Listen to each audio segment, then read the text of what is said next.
Isa Al-Masih, juru selamat kita, itu adalah untuk menyelamatkan kita. Saya sudah 11 bulan berjalan mengikuti Tuhan Yesus Kristus atau Isa Al-Masih. Saya dibuang dari keluarga, bahkan istri tercinta satu pun minta dicerai, anak pun sampai saat ini tidak ada komunikasi dengan saya. Tapi bagi saya nggak apa-apa. Yang penting saya punya Bapa, yang penting saya punya juru selamat. Karena waktu di dalam dulu itu tidak ada juru selamat. Ada juga syafaat. Ya, kalau syafaat itu kalau orang mau syafaat, disyafaatkan. Kalau juru selamat itu beda. Semua orang mengikuti dia pasti jalan. Mungkin ini yang dinamakan Shirathul Mustaqim, jalan kebenaran. Yang sudah mengikuti Isa Al-Masih dari kecil, jangan sampai jadi malam. Rugi banget.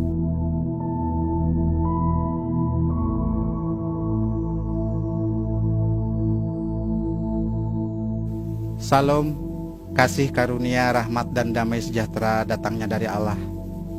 Tapi tertuju kita menghadap Tuhan, mengharap ampunan serta ridhonya. Pada kali ini saya akan memberikan kesaksian. Nama saya Hirman Pasa, berasal dari Kota Kembang, Bandung. Pada saat itu saya menganut agama Islam karena turunan dari orang tua dan nenek moyang saya. Dan pada saat itu juga saya menjadi seorang pendidik di salah satu pondok pesantren di Kota Kembang, Bandung. Jadi pada saat itu saya sakit jantung. Bahkan saya harus dirawat di rumah sakit Bromeos, Bandung. Dokter memutuskan saya harus dioperasi karena pada saat itu jantung saya bocor dan jantung saya itu udah biru sebelah. Nah, pada saat itu masih menganut agama Islam. Nah, di samping saya itu ada satu pasien jantung juga, cuman itu orang Kristen. Yang nunggunya itu ibu-ibu setiap pagi, setiap siang, sore, bahkan setiap malam suka menyanyi dan memberikan doa kepada pasien itu. Seperti mana pujiannya? Seperti ini. Bagaikan bejana siap dibentuk, demikian hidupku di tanganmu. Dengan urapan kuasa rohmu, ku dibaharui selalu. Begitu saya mendengarkan nyanyian itu, alunan suara si ibu itu, jadi saya itu agak tenang. Tapi saya yakin bahwa kata-kata si ibu itu akan menyembuhkan penyakit saya. Saya belum percaya waktu itu karena saya agama Islam, bukan agama Kristen. Tapi saya baru yakin. Nah, langsung di situ udah 2 hari kemudian pasien sebelah saya itu meninggal. Oh, berarti saya juga akan meninggal. Karena orang jantung itu jarang hidup kembali kalau udah masuk ICU. Tapi saya waktu di dalam ICU itu sadar tetap gitu, mendengarkan pujian si ibu. Nah, udah langsung gitu saya bilang, "Bu, tolong doakan saya, Bu." Si ibu jawab, "Pak, saya orang Kristen, kan Bapak orang Islam." Saya bilang, "Gak apa-apa, yang penting saya sembuh, Bu." Didoakan. Langsung si ibu itu naruh tangan di dalam dada saya sambil berdoa, "Di dalam nama Tuhan Yesus Kristus kamu akan sembuh." Di situ penyakit saya itu bukan hilang, tapi rasanya agak sedikit mengurang.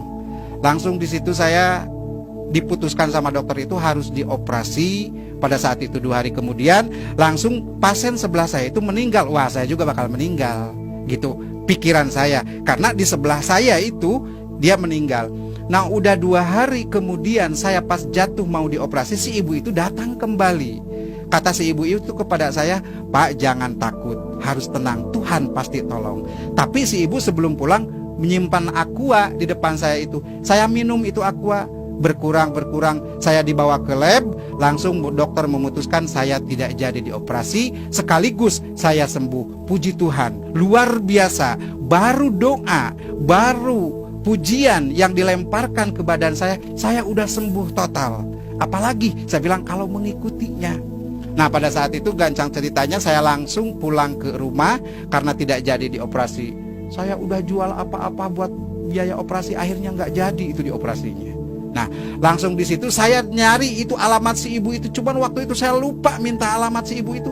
Padahal masih orang Bandung dia. Tapi nggak ketemu sampai saat ini.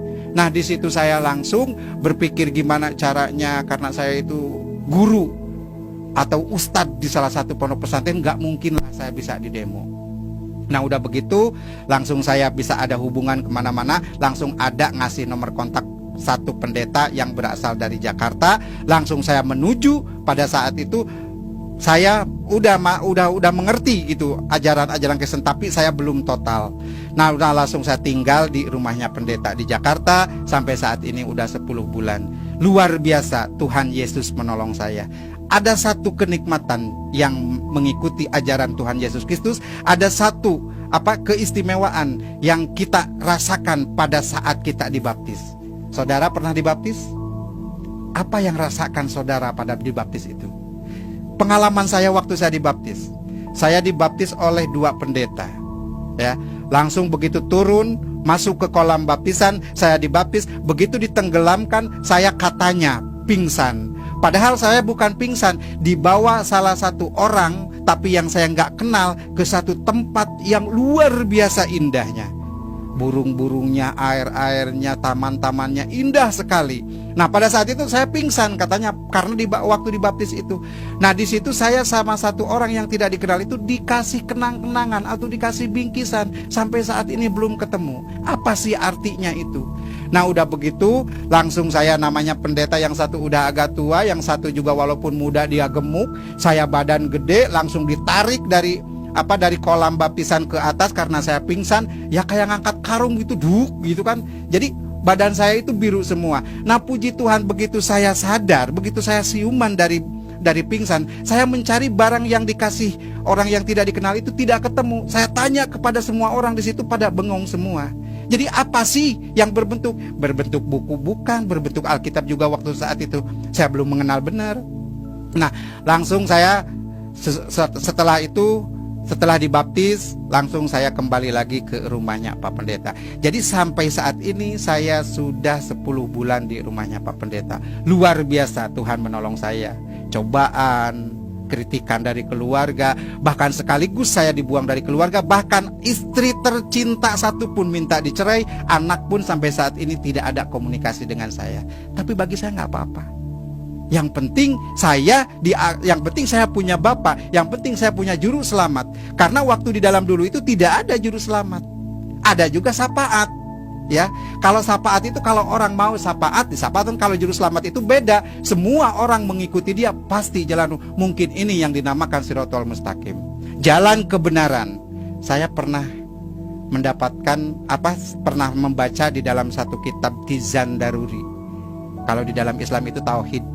Ya, kalau di dalam Kristen itu adalah teologi ketuhanan.